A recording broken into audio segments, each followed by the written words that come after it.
Greetings, programs. This is Wretch. Welcome back to KOTOR II. Now, we've talked to a majority of the crew. We're going to head to Paragus today. We have a few more people to talk to, but off camera, I went ahead and talked to Meetra again and kind of got the rundown on her story. Mandalorian slave, Malachor, family dead. You guys get the gist. So let's go ahead and talk to Godo here. And then we talk to Atten and maybe HK again, since we just got him on the crew. And then we will head out of here. What have you brought me? Well, considering I saved you, you could be more grateful. The fact we are even having a conversation is gratitude. Usually, my conversations do not have the give and take that our current interaction does. And, of course, there is much more screaming on the part of the listener when the torture field is activated. I had some questions for you. I am willing to indulge some of your questions.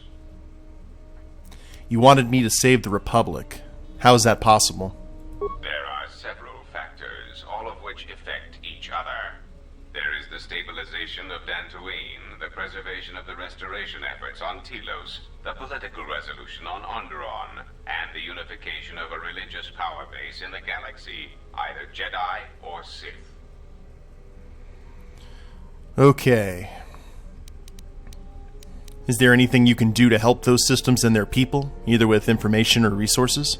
The destruction of my yacht and of all my activities on Nar Shaddaa carry a cost that would take you several lifetimes to pay back.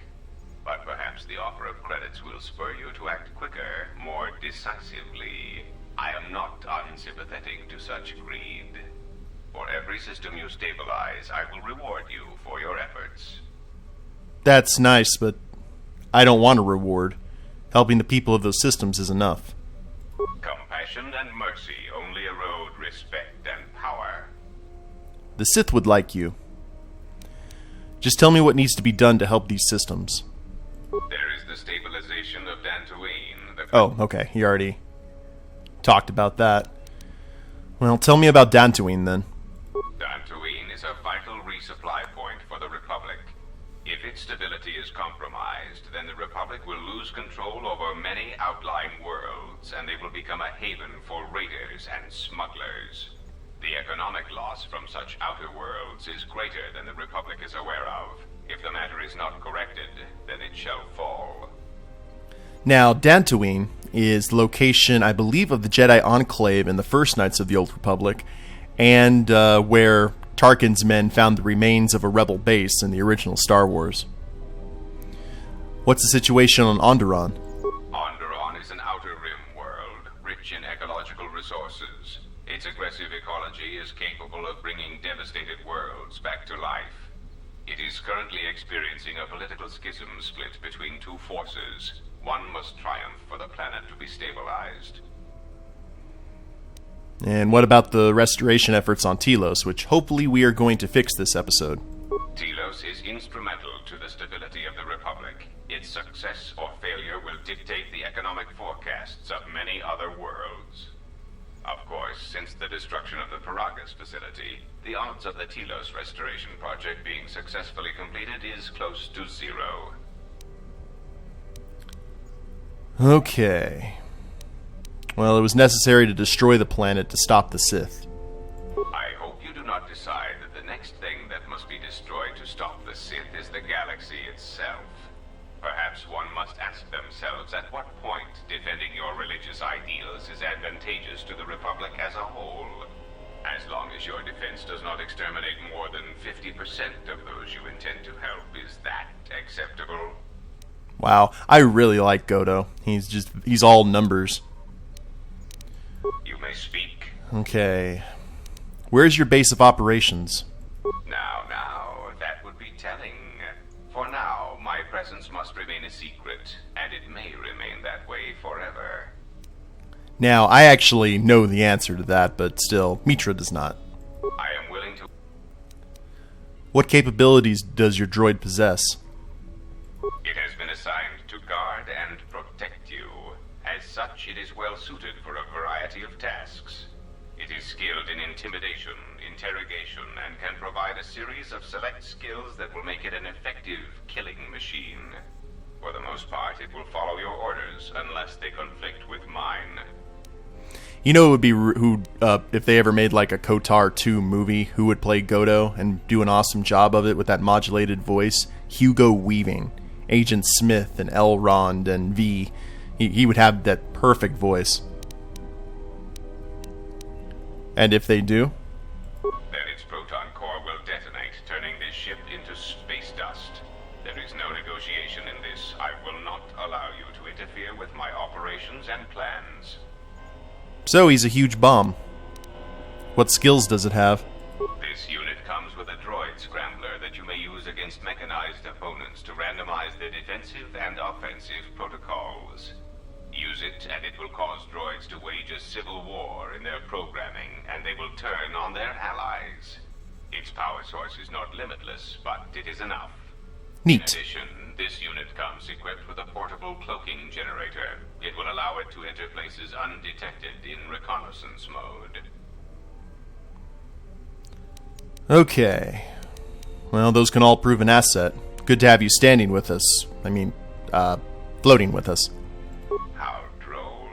What an amusing Jedi specimen you are. Well, you know about droll. Speak. Do you know anything about the HK droid sent after me? The assassin droids. I have encountered some, purchased the service of others. I know. Why are they hunting me? Why, I asked them to. To be honest, I believe that was always their intention, but it seems their directive was dormant for some time. Do you know where they're coming from? If you mean produced, no, I do not. I do know that there are a surprising number scattered throughout the Republic fleet searching for you. What they will do now that you are found is easy to predict. Now that's pretty freaky, because remember that there was one HK-50 to do what they did to the ship at the beginning of the game. Imagine if they're spread out around the Republic fleet, what they could do. What are they doing in the Republic fleet?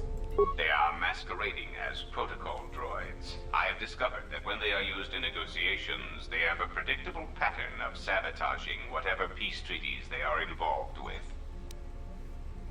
Why doesn't the Republic know? Because the Republic has no reason to investigate otherwise, and any discovery of their true purpose has been concealed by well-timed accidents. Doing that kind of stuff, the cloak and dagger, seems to be their strong point, if Paragus is any indication. Why haven't you acted on this information? We can pretty much figure out the answer, but... Because their behavior is predictable, of course. By monitoring their presence, I know which worlds will suffer civil wars, planetary conflicts, and Republic bombardment. Are they going to keep coming after me? Of course they are. They're droids with very specific protocols that, unless changed, will dictate their movements. Unless you shut them down at the source, they will be stalking you until you are captured or terminated. Why don't you ask their predecessor? That archaic, memory-impaired assassination droid will know more about his subsequent generations than I would. Ooh, HK would probably not want to hear you say that. I am willing... Okay. On the yacht you mentioned Revan, but Revan sought to destroy... No, we already know everything about Revan. Good grief. Okay, so we gained influence and lost influence with Godo, and got some light side. So, no harm, no foul. Okay, HK. Statement. Master, I must express some degree of concern. That was fast. As I have studied your actions, looking for potential vulnerabilities to exploit, I have found several. Why are you studying me for vulnerabilities? Statement. Master, it is nothing personal, but professional pride dictates that I keep a running tally on any potential weaknesses in my masters. And, of course, the weaknesses of any other sentient meatbags, droids, or other targets who are in service to my master. Okay. That still doesn't answer my question, HK. Hypothetical. Master, it is entirely possible that one day you may no longer be my master, and that my new master might get jealous of our prior relationship. It has happened before. As a result, I have a responsibility to know your weaknesses should I be required to assassinate you. Okay.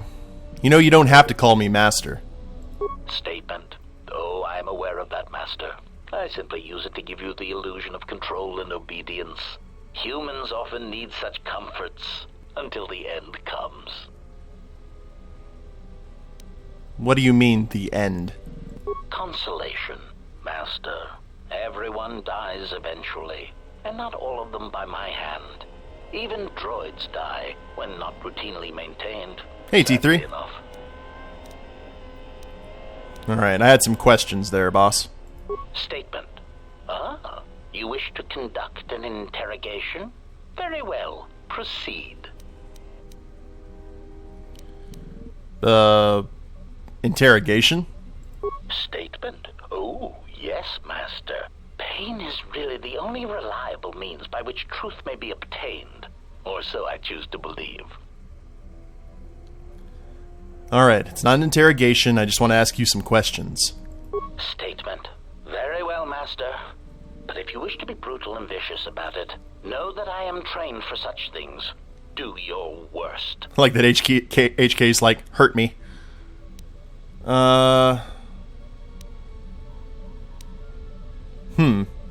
Apparently there's nothing here that I can actually mention. Alrighty.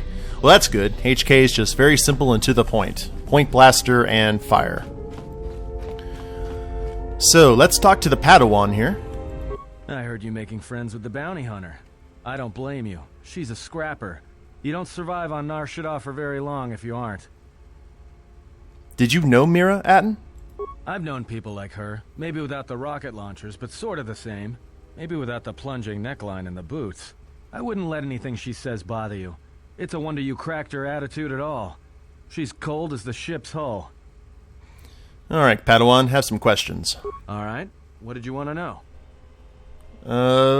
Teach me to play... Oh, never mind. Cool. So, we are pretty much done with the question and answer portion among the crew. So, our next we are heading back to... Well, Paragus' boom, so...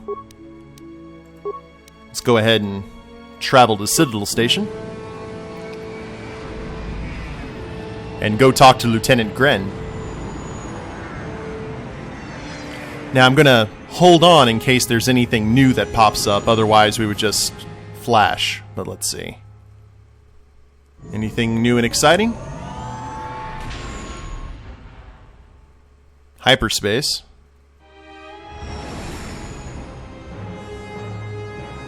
That's a really cool visual. Looks like it has like some sort of cybernetic band-aid over it. Or the planet actually looks like a cybernetic.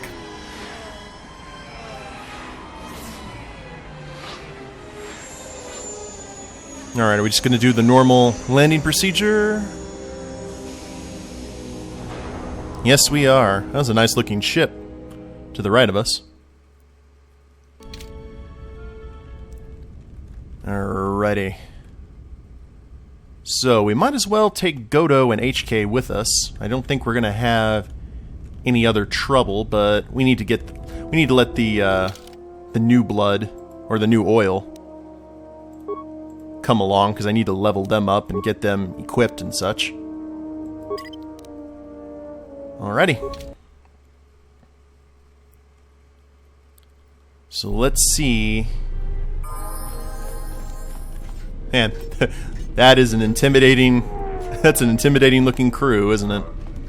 Well, it doesn't look like anything new is going on, so I'm going to go head over to Lieutenant Gren. I'm going to get these droids fixed up with the newest technology, and we will see you guys there.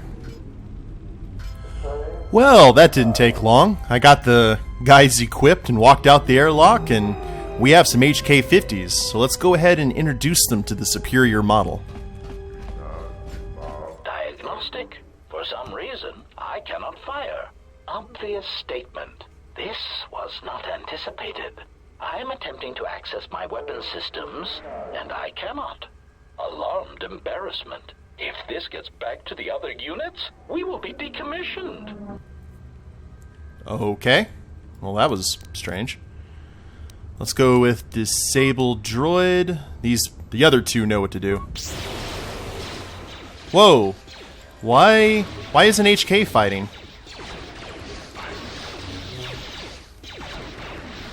Okay, let's see Chani shield it. That's weird.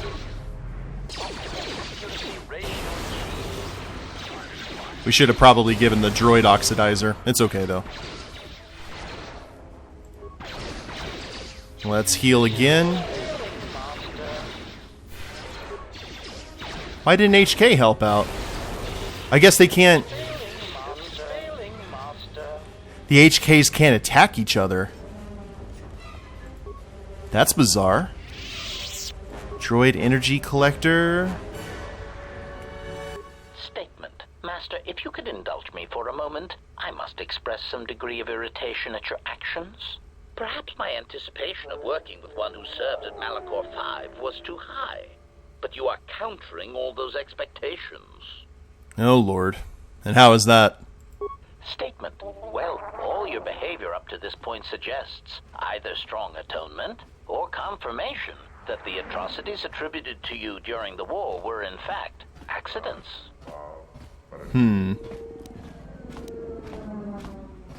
I'm not proud of what I did during the wars, and I don't wish to discuss it. Statement. I suspected as much, Master. There are few who would discuss such things with an assassination droid, and that is perfectly understandable. I mean, what use is there for communication in a galaxy such as ours? Understanding might be achieved, or sympathies might be gained by such callous acts. You are right to remain silent about your past. I have seen the damage that repressing such things brings, and it is far preferable to share such traumas. Why did you ask me about the Mandalorian Wars? Answer. Why? Because your actions then and now are related, and I feel I need some context. I confess to being somewhat needy that way. What do you mean? I could talk to HK all day. Statement.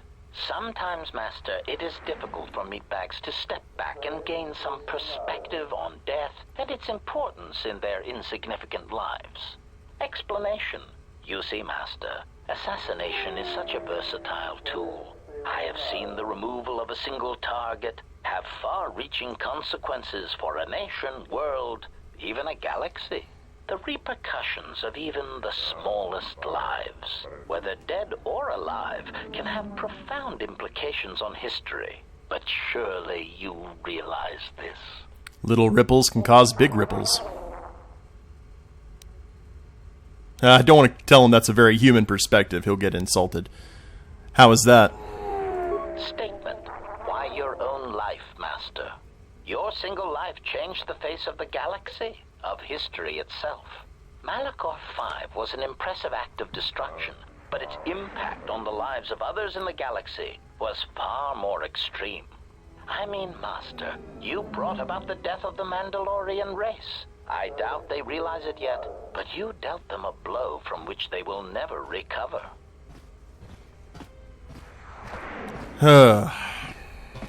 Don't attempt to justify my actions. Or yours. Retort. Oh, Master, I am attempting to justify nothing. Merely making an observation. Nothing would change the fact that I derive pleasure from ending the lives of others. I was only trying to bring death and its impact to your attention. Well, we lost some influence with HK. We expected that to happen.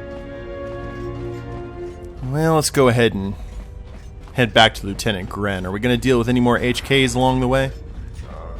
Who knows? Entertainment. Actually, Gren's right over here in this next module, if I remember correctly. Because not only did we find a fuel source, we also took out those guys on Telos' surface. Now, oh, there's Patano. So you've returned. I have. I found a solution to the Citadel Station's fuel problems. Really? That's great news. The situation here hasn't improved at all. What did you discover? Voga the Hutt is looking for markets for his fuel. Voga the Hutt?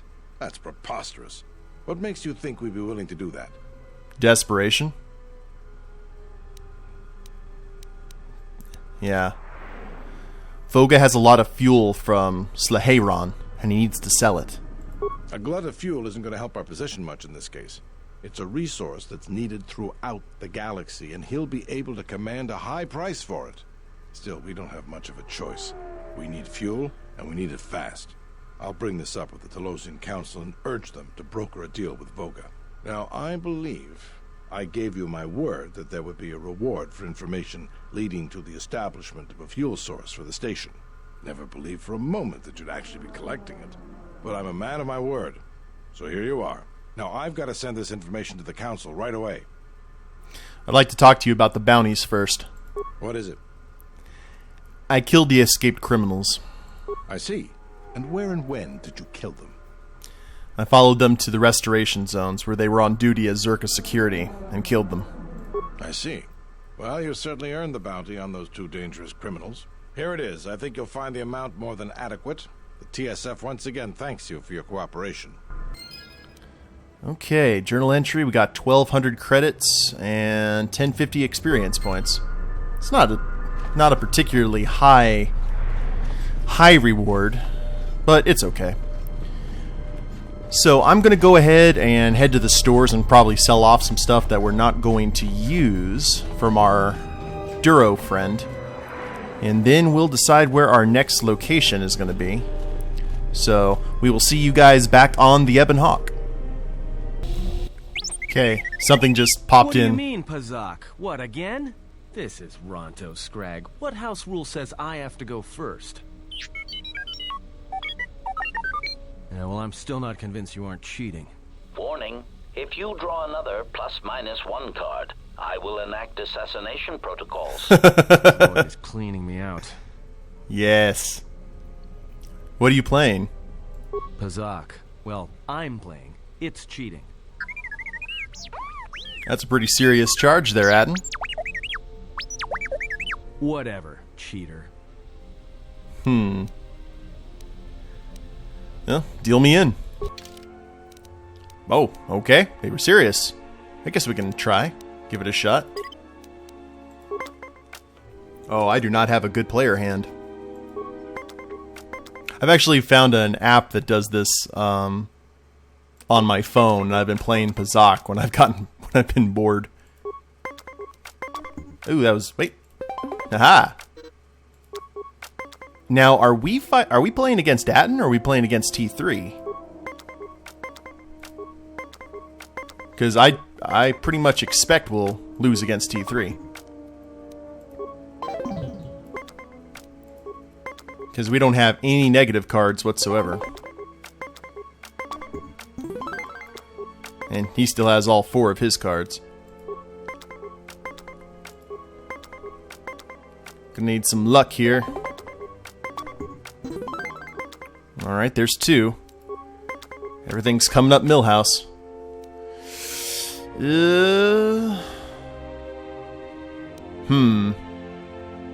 Should we? Yeah, let's stand. Ah! That was a risk, but I had to try and take it. Alright. Okay, the set is tied, so now it's just pure hope and a prayer. Ah. HK-47, I did not realize that you still existed, especially now that the other generations are activated. Query, what is it you wish, Fat One? I see that your recent reassembly has not affected your behavior core, nor your attitude. Statement. If I require a similar diagnostic in the future, I shall seek out the Iridonian. Oh, I do not think so. There is much work that needs to be done first. Query, have we had the misfortune to meet before? I believe I would have remembered one as large as you. Oh, yes, we have met. And I have not finished with you yet. Goto's just everywhere. Not again. Statement. My memory core has suffered some damage. Statement. Yet somehow, a gap in my circuits makes me feel as if I should remember you. Statement. This is all the more important since during my routine inspection of all potential escape routes from this vessel, I made an interesting discovery. Observation. The navicomputer is voice-locked. As a consequence, you are now responsible for course corrections and astrogation. Statement. That is indeed a great burden. It also raises many questions. Query. Why would someone lock the navicomputer? Answer. Presumably to hide where one has been. Statement. I believe you've been somewhere. Somewhere you wish to keep hidden. Yeah. T3 is having none of your sass. So, some interesting intrigue going on among the crew here. So that should be fun. Well, I'll tell you what, guys. I'm going to talk to people off camera, and if something interesting happens, we'll see it in the next episode, but we are going to head to our next planet. Not exactly sure where that's going to be. Is HK... Okay, apparently you picked up HK and dropped him off somewhere. But I hope you guys have enjoyed the episode. If you'd like to, go ahead and leave a like down below, subscribe to the channel, leave a comment, that'd be a big help, and we'll see you next time. Later days, everyone.